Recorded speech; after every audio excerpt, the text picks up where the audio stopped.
This video talks about cropping, zooming, and panning within VideoStudio. This video is going to be a little bit longer because there's actually multiple approaches that affect different assets differently.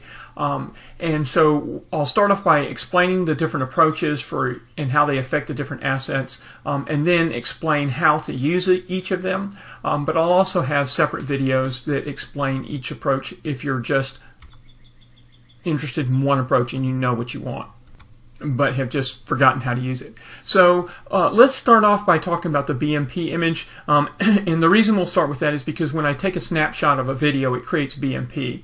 And so when I've selected that, over on the right-hand side, you see there's this options. And when I expand that, underneath photo, there is a pan and zoom, and I click on that, and so I can do panning and zooming here. Now, if I do this drop down here, there's all of these different approaches that are standard things that would be used in a slideshow, but then you can also customize it. So that's the first approach, this pan and zoom. That will work for Bmp images. It won't work for movies. It will work for JPEGs, but it will not work for PNG. I haven't checked all the different formats, but it may or may not work for the image format that you're using.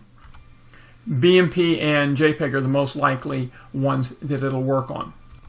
Now, if you'll notice over here, there's a little FX symbol on the BMP. So that's because we have applied that zoom and pan. I can go back to keep aspect ratio and it'll turn off the FX. But basically for the cropping, zooming, and panning, it's all the FX filters. So for the PNG or any other image that is not directly supported, and for movies, you can use the FX filters.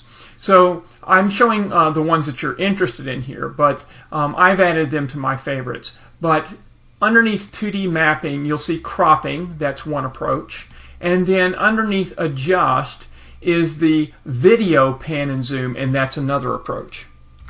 So let me just go ahead and switch to my favorites. And so when would I use cropping? When would I use video pan and zoom? Well, video pan and zoom has the nicer interface, but cropping is the one that will do pretty much anything that you want to do.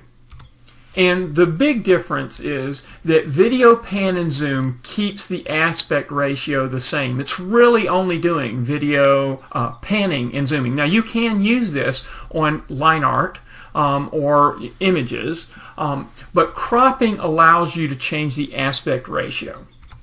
So if it's okay for you to keep the aspect ratio the same as the source, then video pan and zoom is a really great approach because it'll work on anything. However, a good example of where I might not want to use it is in this JPEG, because it has a square appearance, but you know, the video that I'm creating is the high definition, and so I might want to change the aspect ratio of what I'm using. Okay, so that's the basics of the different approaches and why you would want to use them. Now let's get into how each of them works. So if you have a BMP or a JPEG type of image, if I click on the image and select options, underneath there I can use the pan and zoom. The drop down here allows me to select different approaches that would be typical for a slideshow, and so they set up the zoom and pan automatically for you. So that's the real value of that. But if I click on Customize, then I can go in and use the timeline to change like I would for any other filter. So what's particular to this filter is these anchor buttons that allow me to center things and position them quickly and easily. But let me first just change the size of it. And you can think of this as you know, a camera lens, and I can drag this around where I want to look, and then I can position it up in the upper left, upper center, and different places around the viewport.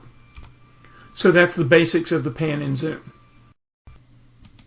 Now, the options have a pan and zoom that works effectively for JPEGs and BMP images. They don't work for all images, such as a PNG. You can't use pan and zoom. And they don't work for MOVs or any of video clips. But the filter that is equivalent to the pan and zoom is underneath the FX, the video pan and zoom. So all you need to do is drag that. You can drag it onto an image or to an MOV. So let's just go ahead and put it on this image here. And now underneath options, I can see that it's been applied. And if I click on custom filter, I can bring up the filter panel and adjust it however I want. So this is essentially identical to the pan and zoom that works directly out of the box for JPEG and PNG things. So you can look at that video if you need to know more. But the basic point is to think of it as a camera, if you will, that's looking around, and I drag this marker here to look around, and I can change the size. But the key thing is that the aspect ratio is based upon the original source. So let's take a look at another image here, this best one here. And so I'm going to use that video and video pan and zoom here, and I'm going to customize the filter, but notice how it starts off as a square, and that's because the original image is a square and I can't change the aspect ratio. So that's where I would want to use cropping if I want the aspect ratio to be different. If you don't know how to actually apply filters or customize filters, we're going to walk through using cropping to do that for a video. So I'm going to click on the video clip, and then underneath effects, the effects filters, I have actually saved it to my favorites, but the one that we're going to apply is called cropping. So I'm just going to drag it onto the clip, and then underneath options, I will customize that filter underneath attribute and click on customize filter. And so this kind of interface is very similar for all of the filters. There's a timeline down here, and we're going to add keyframes. So you can see the very first keyframe, the start of the video, is red here, and this other keyframe at the end has not yet been selected. So this timeline is the duration of the video, and this little arrow here is a scrubber. So as I drag this along, I can see what happens. On the right hand side is the preview, as you can see, and here's the original, and we see this outline showing us what we're doing. So if we go all the way here and we see that keyframe, that's where it ends. So in this video, what we're going to do is we're going to start with it fully zoomed out. We'll zoom and pan into this head area, then move to this card, and then zoom all the way back out. So the first thing I'm going to do is I want to move this scrubber back to the beginning. I can just drag it manually, or I can click on this button that will take me all the way to the first frame. There's a similar button to go to the end of the frame. Or rather, one frame, I can advance by one frame or go to the end. Now everything up here is common for all of the filters. On the bottom is the attributes that we're changing. So in this particular case, we're going to be doing the cropping and the zooming. So we're going to set the original appearance at the original keyframe. So by default it's set to 50. I'm going to just change that to 100 for both the width and the height. So now we'll move our scrubber over someplace, and I will now try to make it focus on the head. So to do that, I need to first add a keyframe, and I do that by clicking on the plus. Now that allows me to change the width and the height.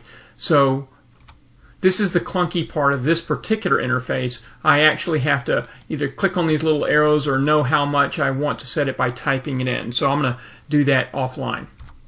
So that's 15 and 20, and so now I'm going to move into the middle and drag the little plus symbol until it lines up over the head. Now by default the fill color is turned on, so if I click that, now it will zoom in. So if I grab the scrubber, we can see that we're zooming in and panning over to the head. So now let's zoom and pan to another location. Again, I need to add a keyframe, and I will set these width and height. So I'll just set it to 40, 40, and then drag over to the card so that it's in the center of the screen. And so now as I scrub the handle, we can see that we zoom in to the helmet, to the head, and then we zoom to the card, and then we zoom back out. Now notice that we don't really hold it for any time, so how do we do that? We add more keyframes. So I'm going to come over to this keyframe, and I'm just going to move it over a little bit here. Then I'm going to take the scrubber and I'm going to move it over a little bit. Now what I'm going to do is I'm going to right click on this keyframe, and I'm going to insert a keyframe, and it's going to put it where the scrubber is.